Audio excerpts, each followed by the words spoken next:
The word no had left his lips 17 times in the past 2 hours, and Dante Chun was getting bored. He sat in the leather booth of Noir, the most exclusive bar in Manhattan, where deals worth billions were made over whiskey that cost more than most people's mortgages, and watched another suit approach his table with another proposal he didn't want. Marriage. Always marriage. His father's associates seemed to think that if they threw enough daughters at him, eventually one would stick, like he was some prize to be won through persistence rather than a man who'd made it very clear he wasn't interested in being sold like cattle. Dante Chun, 30 years old, looked like Sin dressed in a three-piece Armani suit, all sharp angles and dangerous edges, his Korean heritage evident in his sharp cheekbones and dark, intelligent eyes, a thin scar running through his left eyebrow from a fight that had taught him never to trust family, black hair styled back perfectly, and tattoos hidden beneath expensive fabric that told stories of violence most people couldn't imagine. He'd inherited the Chun crime family at 25 when his uncle tried to kill him and failed, and in 5 years he'd turned a struggling operation into an empire that stretched from New York to California, built on fear and respect in equal measure.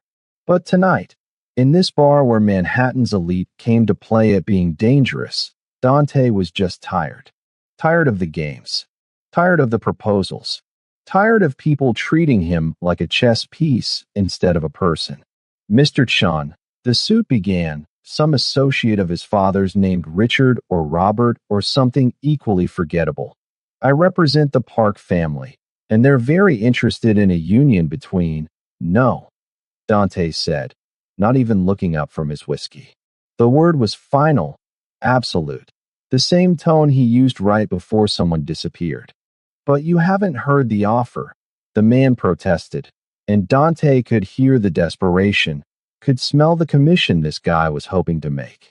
Don't need to, Dante replied, finally meeting the man's eyes, and watched him flinch at what he saw there. I'm not interested in marriage alliances. I'm not interested in combining families. I'm not interested in whatever 18-year-old your clients are trying to trade like property. The answer is no. It will always be no. Now leave. The man left, practically tripping over himself in his hurry to get away from the ice in Dante's voice. And Dante's business partner Marcus slid into the booth across from him with a sympathetic expression.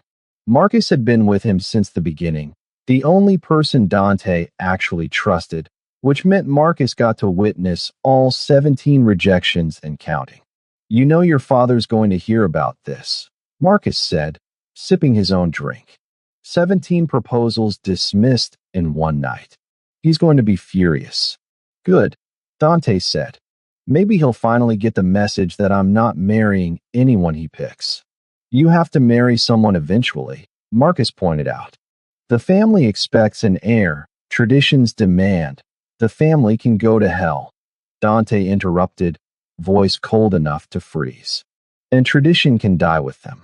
I didn't fight my way to the top of this empire to be controlled by dead men's rules.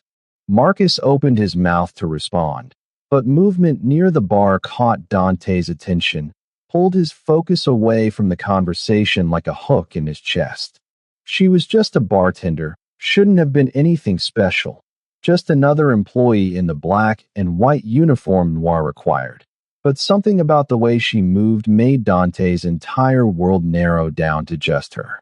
She was black, her skin a rich, deep brown that caught the low amber lighting of the bar like it was made to glow, natural hair pulled back in a sleek ponytail that showed off incredible bone structure, and when she laughed at something the customers said, throwing her head back with genuine amusement, Dante forgot how to breathe.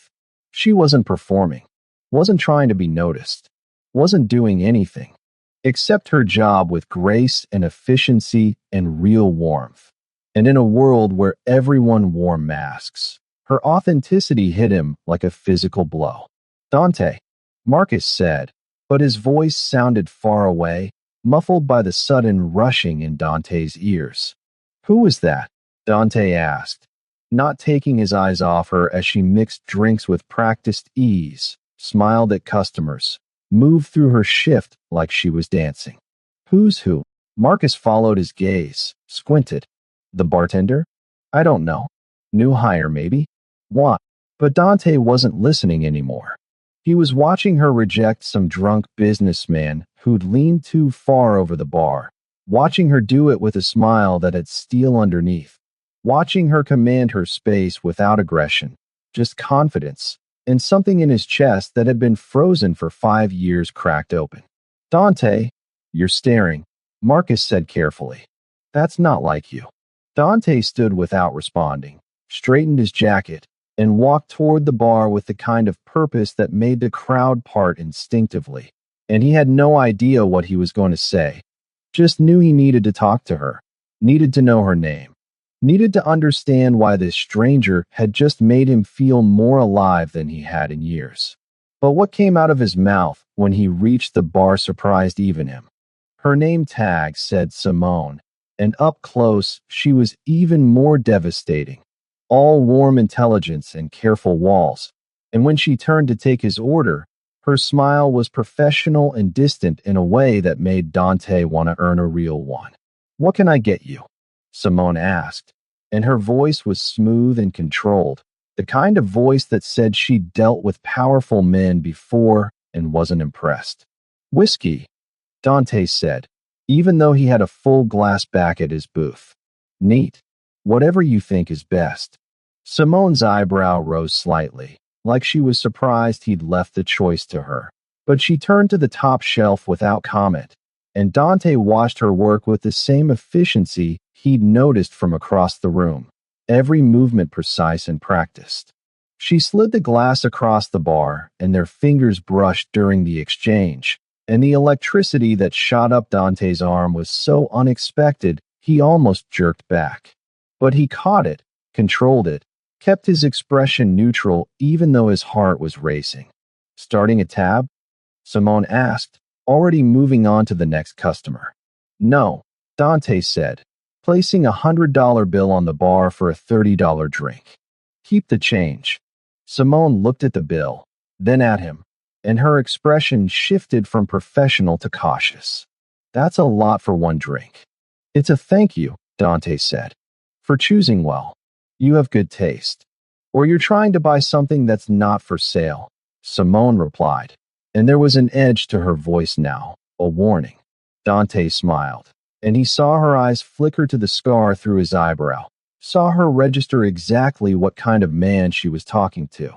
I'm not trying to buy anything, Dante said honestly, just showing appreciation. Before Simone could respond, another suit appeared at Dante's elbow, this one representing the Kim family, and Dante felt his jaw tighten because couldn't these people take a hint?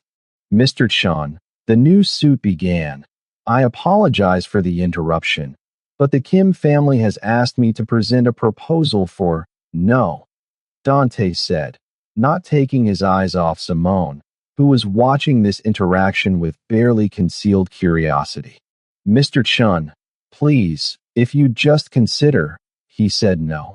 Simone interjected, and both Dante and the suit turned to stare at her in surprise. Maybe try listening. The suit's face turned red. This is a private conversation. Then have it somewhere private, Simone suggested, already turning to help another customer, dismissing the suit like he was nothing. Dante felt something warm bloom in his chest, something that felt dangerously like affection, and when the suit sputtered and left, Dante was smiling for the first time all night. You didn't have to do that, Dante said. I know, Simone replied, not looking at him. But watching men harass other people isn't part of my job description, even when the person being harassed deserves it. Dante asked. Nobody deserves to be harassed, Simone said firmly, no matter who they are. And there it was, the thing that made her different, the thing that had caught his attention across the room. Principles. Real ones. Not the flexible kind that bent depending on who was asking. Simone, Dante said, reading her name tag, even though he'd already memorized it. That's a beautiful name. And you're trying to flirt with me while I'm working, Simone observed. Which means I can't leave, which means you're trapping me in a conversation. Is that right? Dante blinked, because nobody talked to him like that. Nobody called him out so directly, and he found he liked it more than he should. You're right, he admitted. I apologize. That was inappropriate. Simone's expression shifted, surprise flickering across her face before she controlled it. Most men don't apologize. I'm not most men, Dante said. No. Simone agreed, looking at him properly for the first time, really seeing him. You're definitely not. They stared at each other across the bar, and Dante felt the moment stretch and deepen, felt possibility opening up like a door, and then Marcus appeared again, looking stressed. Dante, the Williams family representatives are here with another proposal, and they're being insistent. Dante didn't turn around. Tell them the same thing I've told everyone else tonight. No. They brought their daughter, Marcus said quietly. She's waiting in the back room. They want you to at least meet her before you refuse. No. Dante repeated, voice cold. But Dante, I said no. Dante cut him off, and his voice carried across the bar, making nearby conversations stop. I've said no 17 times tonight, and I'll say it 100 more if I have to. I'm not interested in marriage proposals. I'm not interested in family alliances. I'm not interested in meeting anyone's daughter. He paused, felt something reckless and true rising in his chest. Because I'm already interested in someone else. The bar had gone quiet, people sensing drama, and Marcus's eyes went wide. Dante, what are you? Her, Dante said, and pointed directly at Simone, who'd frozen in place with a glass in her hand. She's mine. The words hung in the air like a declaration of war, and Simone's expression shifted from surprise to furious so fast it should have been funny, except Dante suddenly realized he might have made a terrible mistake. Excuse me, Simone said, voice dangerously quiet. What? But the damage was done, the claim was made, and everyone in the bar had heard it, which meant by morning all of Manhattan would know that Dante Chun had publicly declared a bartender as his, had chosen her over every family alliance offered to him. And Dante, watching Simone's eyes flash with anger, realized he'd either just found something extraordinary or destroyed it before it could begin. Possibly both. Simone set the glass down with enough force to crack it, her hands shaking with rage, and Dante realized he was about to experience something he hadn't felt in years. Consequences. Your office, Simone said to her manager, who'd appeared at the commotion. Now, and you, she pointed at Dante, are coming with me because we're going to have a conversation about consent and basic human decency. Then she walked away toward the back without waiting to see if he'd follow. And Dante found himself actually obeying, Marcus staring after him with an expression that said, "You're on your own for this one." The office was small and cramped, filled with liquor inventory and paperwork, and the moment the door closed, Simone rounded on him with fire in her eyes. "What the hell was that?" she demanded. "You don't know me. You don't own me. You certainly don't get to tell a room full of people that I'm yours like I'm property you just claimed. Who do you think you are?" "I'm sorry," Dante said immediately, because she was right, because he'd let possessiveness override basic respect. "You're right. That was completely out of line." "Damn right it was," Simone said, pacing in the small space. "I have a life. I have a job. I have my own plans that don't include being some rich guy's trophy or statement piece or whatever you think I am." "I don't think you're any of those things," Dante said quietly. "Then what do you think?" Simone challenged. "Because from where I'm standing, you just used me to make a point to those business people, and now I'm going to be the gossip story for every wealthy person in Manhattan, and I didn't ask for any of this." Dante looked at her, really looked at her, and made a choice he'd probably regret. "I think you're the first person in 5 years who's looked at me like a human being instead of a weapon or a wallet. I think when you laughed earlier, Something in me that's been dead woke up. I think I panicked because I've dismissed 17 marriage proposals tonight from women I don't know and don't want. And then I saw you and wanted with a desperation that terrified me.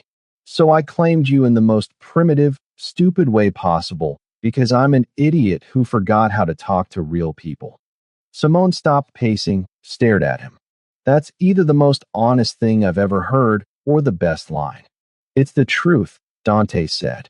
And I'm sorry.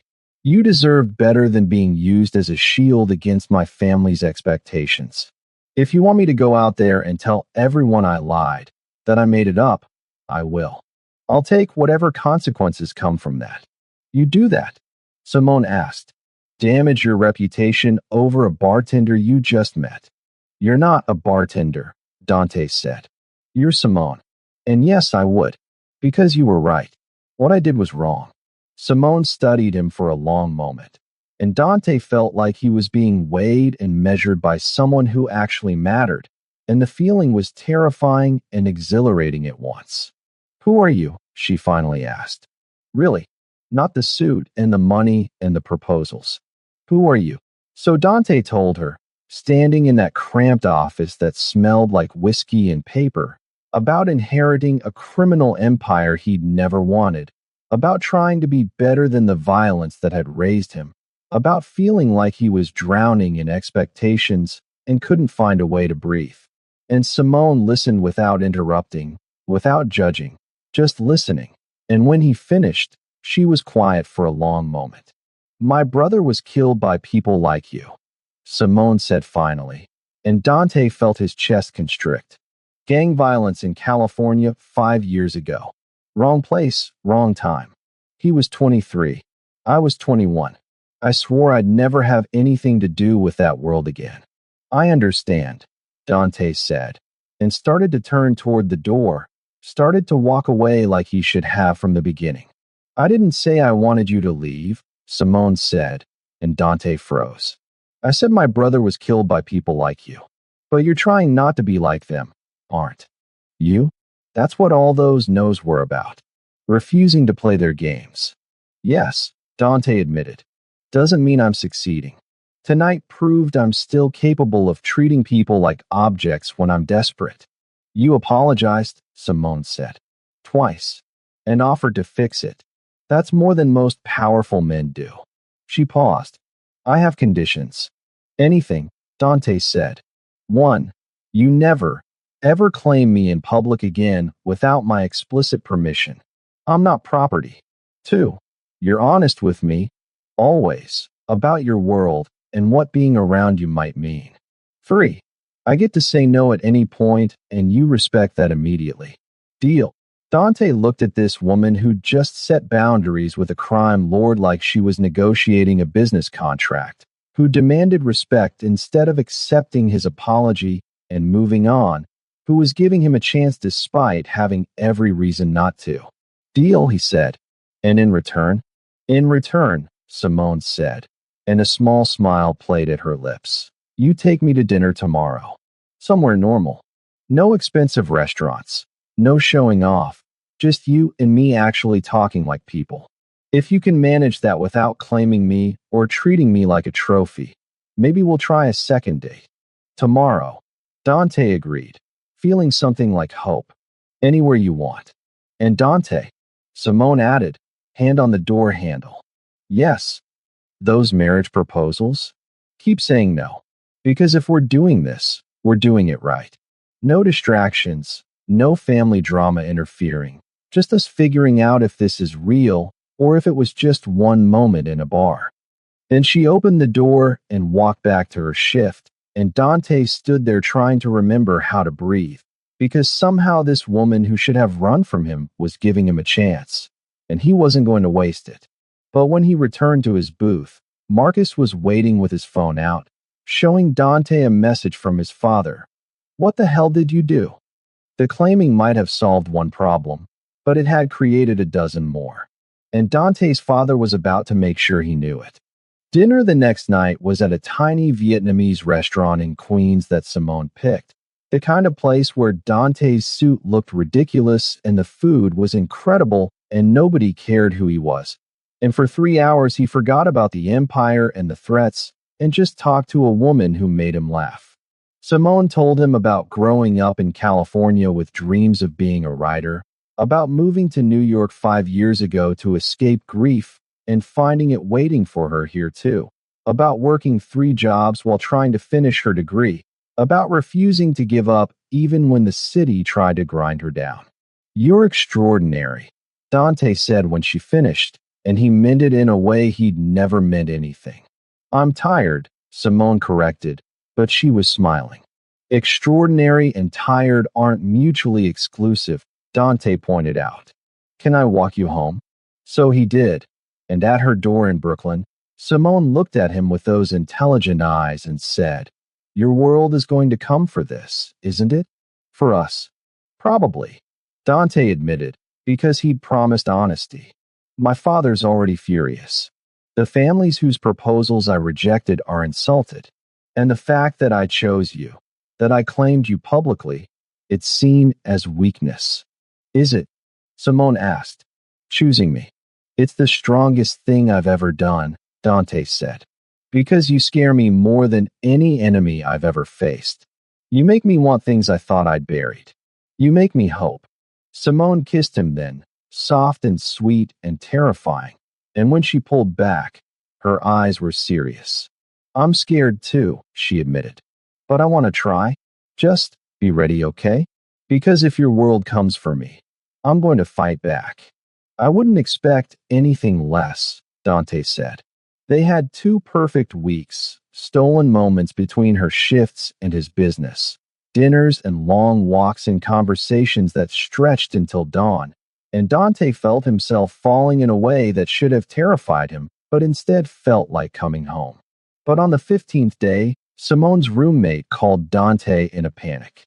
"Someone came to the apartment," she said, voice shaking. "Big guys, expensive suits, said they had a message for Simone from your father.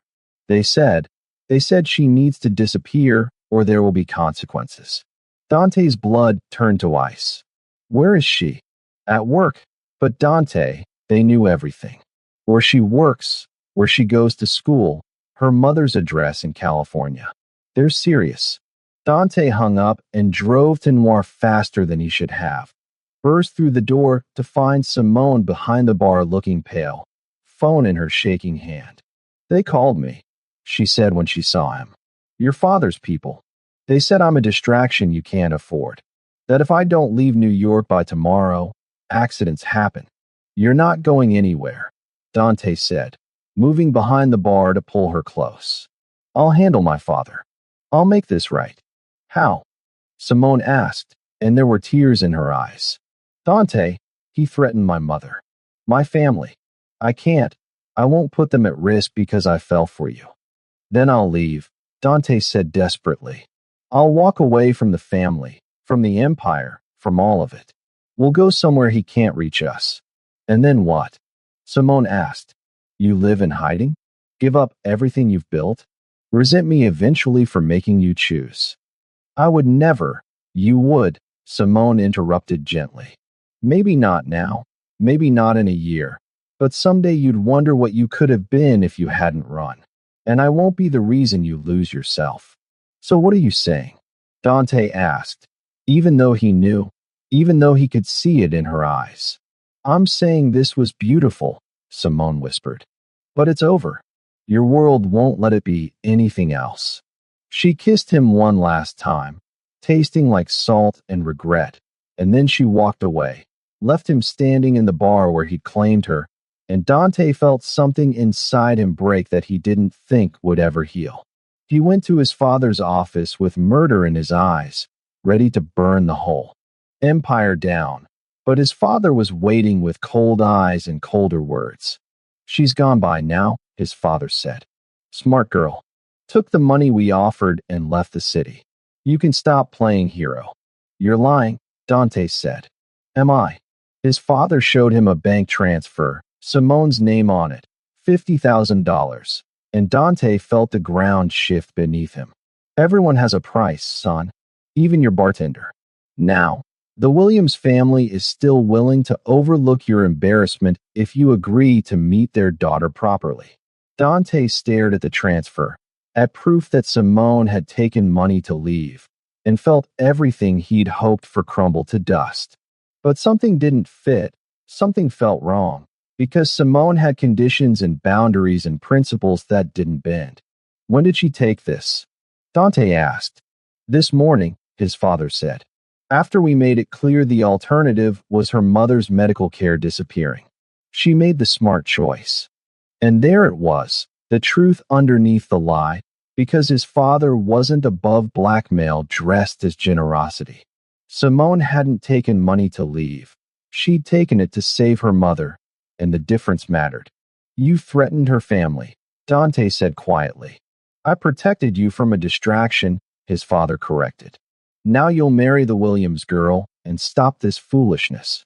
Dante looked at his father, at the man who'd taught him that power mattered more than people, and made a choice that would change everything. No, he said, and you're done giving me orders. Then he walked out, got in his car, and drove to Brooklyn to find the woman who'd walked away to save him. Simone's apartment was dark when Dante arrived, but her roommate let him in with red eyes and a tight expression. She left 2 hours ago, her roommate said. Took a bus to California. Said she needed to be with her mom. That staying here was too dangerous. Did she leave anything? Dante asked desperately. A note? An address? Just this, her roommate said, handing him an envelope with his name on it. Inside was the simplest, most devastating letter Dante had ever read. I took their money because my mother needs surgery she can't afford, and they promised to pay for it if I left. I'm sorry I couldn't be braver. I'm sorry I couldn't fight your world. I'm sorry I fell for you knowing it couldn't last. Thank you for 2 weeks of feeling like myself. Be the man you want to be, not the one they expect. Dante stood there holding the letter, and something crystallized in his chest, something clear and absolute. He'd spent 5 years running an empire he'd never wanted, making decisions based on what was expected rather than what was right, and it had brought him nothing but emptiness. Until Simone smiled, and everything changed. He pulled out his phone and made 3 calls. First to his lawyer, second to his accountant, third to Marcus. By morning, the news was everywhere. Dante Chun was stepping back from active management of the family business, installing trusted lieutenants to handle day-to-day operations while he transitioned everything to legitimate enterprises. No more gray areas. No more violence. No more being the weapon his father had sharpened. His father called him a fool and a traitor. The families whose proposals he'd rejected celebrated his perceived weakness. Marcus asked him if he was sure, really sure, about burning bridges this way. I've never been more sure of anything, Dante said. Now help me find her. It took 3 days of searching, calling in favors, using every resource he had, before Marcus found her in a small town in Northern California, working at her mother's favorite cafe while her mother recovered from surgery. Dante flew out immediately, didn't tell her he was coming. Just showed up at the cafe at 2 in the afternoon when the lunch rush had died down, and when Simone turned around and saw him, she dropped the coffee pot she was holding. Dante, she breathed, like she couldn't believe he was real. What are you doing here? Keeping my promise, Dante said. The one about being honest. So here's the truth. I don't care about the empire. I don't care about my father's approval. I don't care about family alliances or marriage proposals or any of it. I care about you. Just you. Dante, you can't just... I restructured everything, Dante interrupted. The business is legitimate now, or will be within 6 months. I'm out of the violence, out of the games. I'm just a man trying to build something better. And I'm here because I want to build it with you. You gave up your empire, Simone said slowly. For me, I gave up a prison, Dante corrected. You gave me the key to walk out. Now I'm asking, begging really, for you to give me a chance to prove that what we had was real. Simone's eyes filled with tears. Your father has no power over me anymore. Dante said. I made my choice. And I choose you, Simone. Every time, I choose you. I took their money, Simone admitted, for my mom's surgery. I know what that makes me. It makes you someone who loves her family, Dante said gently. Someone who made an impossible choice under threat. It doesn't make you anything except strong. Simone looked at him for a long moment, tears streaming down her face, and Dante held his breath waiting for her verdict. I have conditions, she finally said, and Dante felt hope explode in his chest.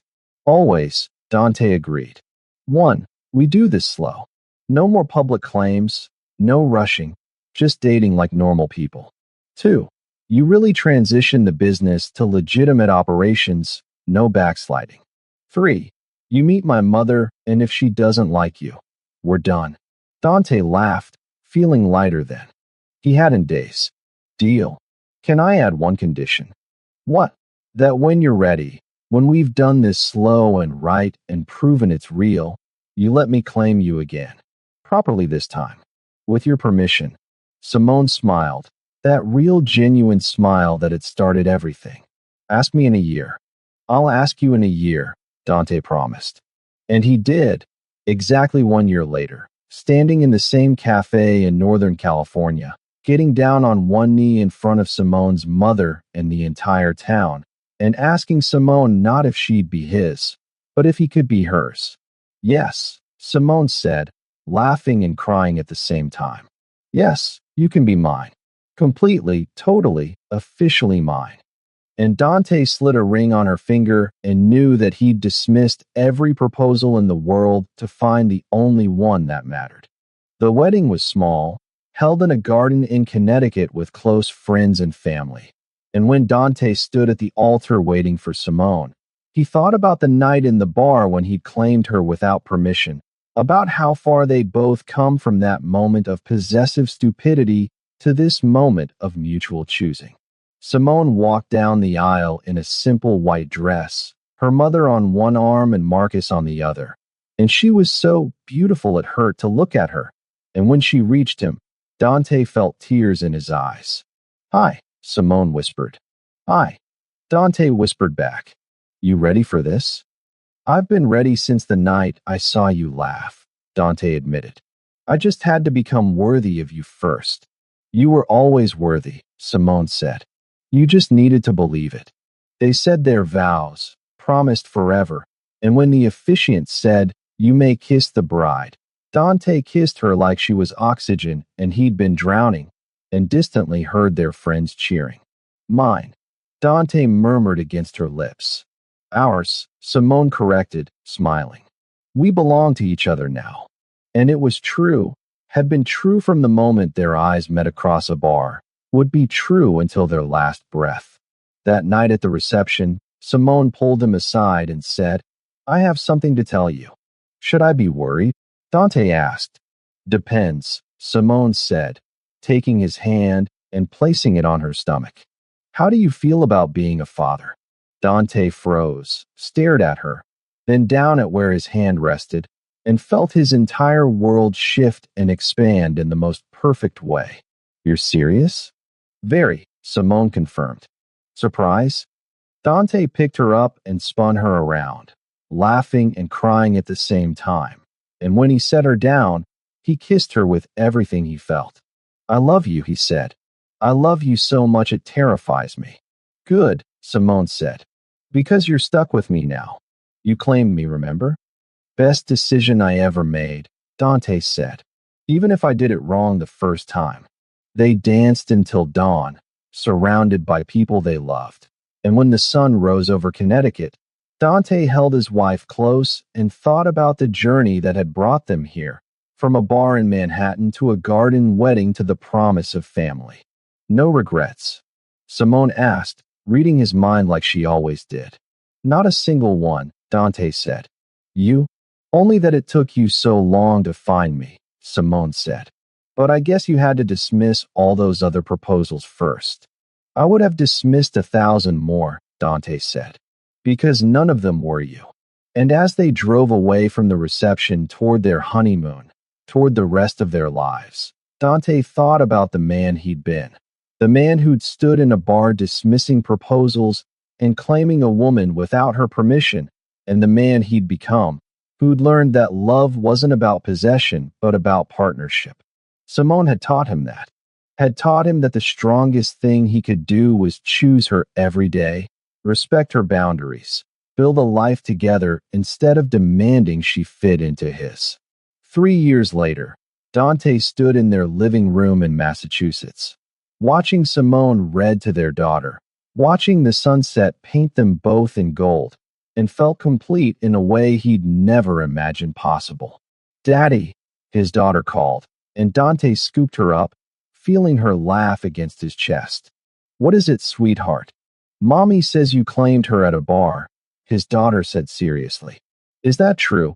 Dante looked at Simone, who was trying not to laugh. "It's complicated," Dante said carefully. "I made a mistake, and Mommy taught me how to do better." "Did you say sorry?" his daughter asked. "Many times," Dante confirmed. "And I learned that love isn't about claiming people.